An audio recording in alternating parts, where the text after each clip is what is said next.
ఇక కొందరు ఇక గిరీష్ దారముని నీ బీజేపీలో ఏం జరుగుతుందో నీకే సోయలేదు.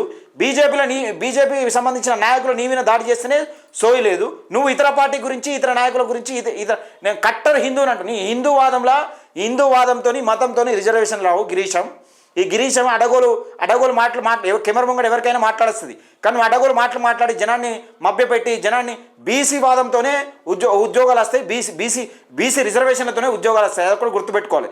చదువుకున్న జ్ఞానివి చెప్పాలి.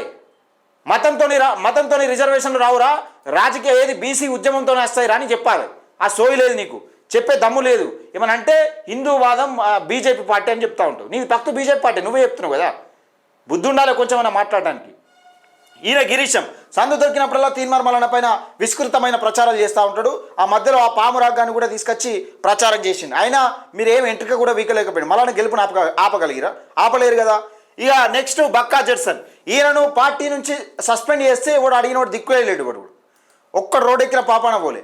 నేను ఎవరిని ప్రశ్నించినావు, ఏం కథ, నువ్వు ఎన్ని పెట్టినావు ఎన్ని ఆర్టీఐలు పెట్టినావు, ఎన్ని కేసులు పెట్టినావు, ఎన్ని డ్రాప్ అయినావు, ఎందుకు డ్రాప్ అయినావు, ఎన్ని కేసులు గెలిచినావు, ఒకసారి సమాధానం చెప్తావా బక్కా జడ్సన్ గారు? నేను ఫోన్ చేస్తే వీడియో రికార్డ్ చేసి యూట్యూబ్లో వాట్సాప్లలో పెట్టుకుంటే నాకు ఫోన్ చేసిన నీ అనుచరులు ఫోన్ చేసి ఇష్టానుసారంగా లాతో తిట్టిరు. అది నీ సంస్కారం. బుద్ధి ఉండాలే.